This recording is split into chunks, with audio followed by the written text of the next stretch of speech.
The live TV, सच सबसे आगे। नमस्कार, द लाइव टीवी आप देख रहे हैं। आपके साथ मैं हूं आदित्य कुमार। मुजफ्फरनगर से एक वीडियो वायरल होता है, जिस वीडियो में एक टीचर एक बच्चे को बच्चों से पिटवाती हुई नजर आती है। मामला तूल पकड़ जाता है। कई बड़े राजनीतिक लोग इसमें ट्वीट करने लगते हैं और तरह तरह की बातें करने लगते हैं, क्योंकि जिस तरीके का काम उन शिक्षिका के द्वारा किया गया था वो कहीं से भी सभ्य समाज में मान्यता देने लायक नहीं है। अब उसके बाद जो शिक्षिका है उनके ऊपर एफआईआर भी दर्ज हो गई है।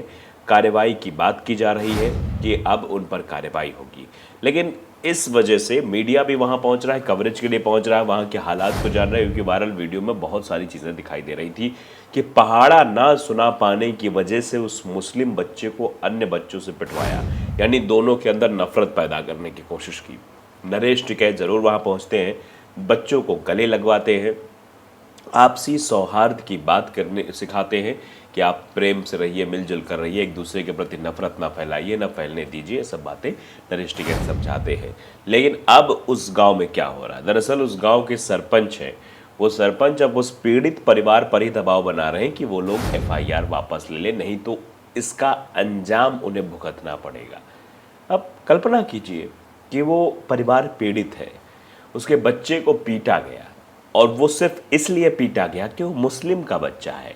तो उसकी मनस्थिति उस बच्चे की देखिए, और साथ ही साथ उसके पूरे परिवार की मनस्थिति देखिए। ये मतलब उसका बच्चा जो है, जिसको अब बहुत प्यार से घर वाले पालते हैं, उसको साथ के बच्चे पीट रहे हैं। एक बार शिक्षक अगर पिटाई करते हैं, पढ़ा नहीं आता, शिक्षक मारते हैं, शिक्षक दंडित करते हैं, तो अलग की बात है, क्योंकि वो गुरु और शिष्य का रिश्ता है, वो शिक्षिका और छात्र का रिश्ता है, उसमें पिटाई है, डांट है, डपट है, क्योंकि कैसे भी करके उसको एक अच्छा इंसान बनाना है, इसलिए उसकी कुटाई भी यानी करनी है। लेकिन अगर उसको बच्चों से मरवाया जाएगा, जो उसके सहपाठी हैं, मतलब सहचर हैं, मित्र हैं, सखा है, बंधु हैं, तो फिर उनके प्रति उसकी मेंटालिटी क्या होगी, इस बात का अंदाज़ा बखूबी लगा सकते हैं। लेकिन शायद ये बातें समझ नहीं आ रही हैं, शायद इन बातों को दरकिनार करने की कोशिश हो रही है, इसीलिए ये सब ऐसी घटनाएं बढ़ती चली जा रही हैं। तो इस वजह से ये कहा गया कि उस शिक्षिका के ऊपर कार्रवाई होनी चाहिए, एफआईआर भी हुई, सब कुछ हुआ। लेकिन अब गांव के लोग जो हैं, पूरा गांव जो है, और मुखिया नरेंद्र त्यागी हैं, वो पीड़ित बच्चे के परिजनों पर दबाव बना रहे हैं। ये ट्वीट भी आया है जनरल मिरर की तरफ से, लिखा है कि पूरा गांव के मुखिया नरेंद्र त्यागी ने पीड़ित बच्चे के परिजनों पर बनाया दबाव। बोले, अब ये ड्रामा बंद करो, हम इस गांव में मीडिया का जमावड़ा नहीं चाहते हैं। यानी मीडिया वहाँ पहुँच रही कवरेज के लिए, तो कह रहे हैं मीडिया का जमावड़ा हम इस गांव में नहीं चाहते। मैं चाहता हूँ कि तुम पुलिस स्टेशन जाओ और उनसे कहो कि तुम्हें एफआईआर की ज़रूरत नहीं है, फिर ख़त्म करवाओ, नहीं तो तुम्हें परिणाम भुगतना पड़ेगा। यानी इनडायरेक्टली धमकी भी दी जा रही है कि अगर पहले तो ये मीडिया आ रही है, सब कुछ हो रहा है, ड्रामा हो रहा है, ये ड्रामा बंद कराओ, गांव की छवि ख़राब हो रही है। बात दरअसल गांव की छवि नहीं ख़राब हो रही है, आप समझ रहे हैं कि क्या छवि ख़राब हो रही है।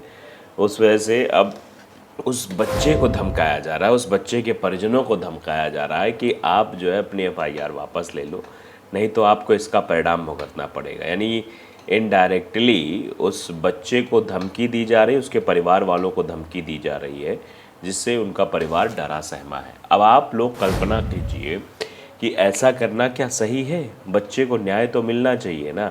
अब इस पर कुछ लोग रिएक्शन भी आ रहे हैं, रिएक्शन भी पढ़ के बताता हूँ। हमेशा ऐसा ही होता है, ये वैशाली पंडित हैं, लिखते हैं कि हमेशा ऐसा ही होता आया है, जब जब ऐसी चीज़ें होती हैं तो बाद में दबाव बनाकर मामले को दबाने की कोशिश की जाती है। राजेश मंगल लिखते हैं, जैसी आशंका थी वैसे ही निकला, पीड़ित बच्चे के परिवार के पास और कोई रास्ता नहीं था, ये उसे अपनाना था, वरना गांव और समाज से खारिज कर दिया जाता, बहर से खारिज कर दिया था, तुम ये क्या कर रहे हो, गांव खिलाफ गए हो।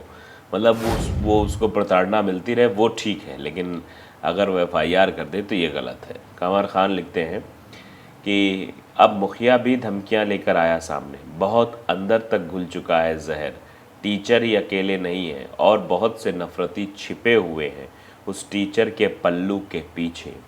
लोग कह रहे हैं कि सिर्फ टीचर के अंदर ही नफरत नहीं है उस बच्चे के प्रति, जो लोग इस कृत्य में शामिल थे पीठ पीछे, वो सब किरदार बाहर निकल कर आ रहे हैं। जो उस टीचर को बचाने की कोशिश कर रहे हैं, जो उस पीड़ित परिवार को परेशान करने की कोशिश कर रहे हैं, ये सब उतने ही होनेगार हैं जितना कि वो टीचर है। प्रवीण जी लिखते हैं कि पुलिस इस रिपोर्ट का संज्ञान ले, अब दोनों त्यागी को गिरफ्तार कर जेल में ठूंस दे। अपराधी के पक्ष में पीड़ित पर दबाव बनाने के लिए एफआईआर दर्ज करना चाहिए। अपराधी के साथ खड़ा होना अपराध से कम नहीं है। अंततः मुखिया भी कमल छाप पार्टी का, मतलब जो शब्द लिखा है वो बोलने लायक भी नहीं है। किसी भी हाल में एफआईआर वापस ना ली जाए। मतलब ये कहा जा रहा है किसी भी कीमत पर एफआईआर वापस ना ली जाए, कार्रवाई की जाए, ये बात की जा रही है। फेयर एंड केयर लिखते हैं गांव के मुखिया पर भी एफआईआर होनी चाहिए। मतलब पहली बात तो एफआईआर वापस नहीं होनी चाहिए, और एफआईआर वापस ना होने के साथ साथ उस मुखिया पर भी एफआईआर होनी चाहिए। यीशु कश्यप लिख रहे हैं कि सबको तानाशाह बनना है, लेकिन अंजाम के बारे में नहीं सोचते हैं। मतलब हर जगह तानाशाही दिखाई दे रही है। द पार्ट टाइम थिंकर लिख रहे हैं कि भारत के गांव ही सभी समस्या की जड़ है, कोई शरीफ नहीं है, एक से बढ़कर एक है, सभी लात खाने लायक, इस तरीके से भी कहा जा रहा है। आई इंडियन 1919 लिखे तृप्ति त्यागी को जेल नहीं, अब बाबा को वोट नहीं। मतलब तृप्ति त्यागी को जेल नहीं होनी चाहिए, ऐसी भी चीज़ें कही जा रही हैं। तो लोग हैं, अलग अलग तरीके का रिएक्शन। भक्तों का काल लिखते हैं कि तुम्हें क्या लगता है सड़न थोड़ी सी है? नहीं साहब, पूरा समाज सड़ चुका है। ये सड़न थोड़ी सी नहीं है, पूरे समाज में कचरा फैल गया है, सड़न पूरे समाज में फैल गई है। आगे भी लोग लिख रहे हैं कि इस गुंडे खिलाफ तुरंत एफआईआर दर्ज कराओ और पुलिस को चाहिए कि इसे घसीट कर जेल में डाले। एक तो नफरत फैला रहे, ऊपर से धमकियाँ दे रहे हैं। मतलब नफरत भी फैला रहे और धमकी भी दे रहे हैं। गौरव चौहान लिखते हैं काहे कि आपकी पत्रकारिता, गांव ग्राम का नाम तो सही से जान लो, कुछ भी पूरा गांव बागपत ज़िले में, इस गांव का नाम खुब्बारपुर है, बड़े आए पत्रकार। मतलब आप समझिए कुछ लोग ऐसे भी हैं जो उस खबर में कमियां ढूंढने की कोशिश कर रहे हैं, वो किसी तरीके से उस बात को झुठलाने की कोशिश कर रहे हैं। ईश्वर लिखते हैं कि पिता को चाहिए अपनी ज़मीन और घर बेचकर किसी मुस्लिम इलाके में बस जाए, वरना ये राक्षस उसे चैन से नहीं जीने देंगे। अब देखिए ये होने लगा है, नफ़रत बढ़ने लगी है। अब नफ़रत धीरे धीरे बड़ा विकराल रूप लेती हुई दिखाई दे रही है। एजाज लिखते हैं कि निश्चित है जिसके पास संख्या है, शासन व प्रशासन हो, ताकत हो, के साथ अहंकार हो, तब दूसरे कमज़ोर पक्ष की को ताकत की बात माननी पड़ेगी, वरना गांव में रहना मुश्किल बना दिया जाएगा। ऐसा होना कोई मुश्किल भी नहीं है। कमज़ोरों को इंसाफ नहीं है, अपितु ताकत के बल पर रखने वाले का इनका हज़ारों साल का इतिहास है। मतलब ये इनको इंसाफ नहीं मिलता, ये लोग नीचे दब के रहते हैं। विशाल यूपी पुलिस को टैग करते हुए लिख रहे हैं कि ये जो खबर फैला रहे हैं उसके गांव के मुखिया के प्रति नफरत फैलाई जा रही है, उनके जीवन को खतरा निर्माण किया जा रहा है। जैसे राजस्थान में कन्हैया लाल के साथ हुआ, वैसा करने के लिए अगर कोई उकसाया जाता है तो इन्हें जिम्मेदार ठहराया जाए। कृपया संज्ञान लें। समझिए ये मतलब कह रहे हैं कि इनके खिलाफ नफरत फैलाई जा रही है। वैसे नफरत किसके खिलाफ फैल रही है, किसको धमकाया जा रहा है, ये आप सबने खबर के माध्यम से जान लिया। तो द लाइव टीवी को अगर आपने सब्सक्राइब नहीं किया ज़रूर करिए, बेल आइकन दबाइए ताकि सच खबर आप तक पहुंचती रहे। नमस्कार। द लाइव टीवी, सच सबसे आगे।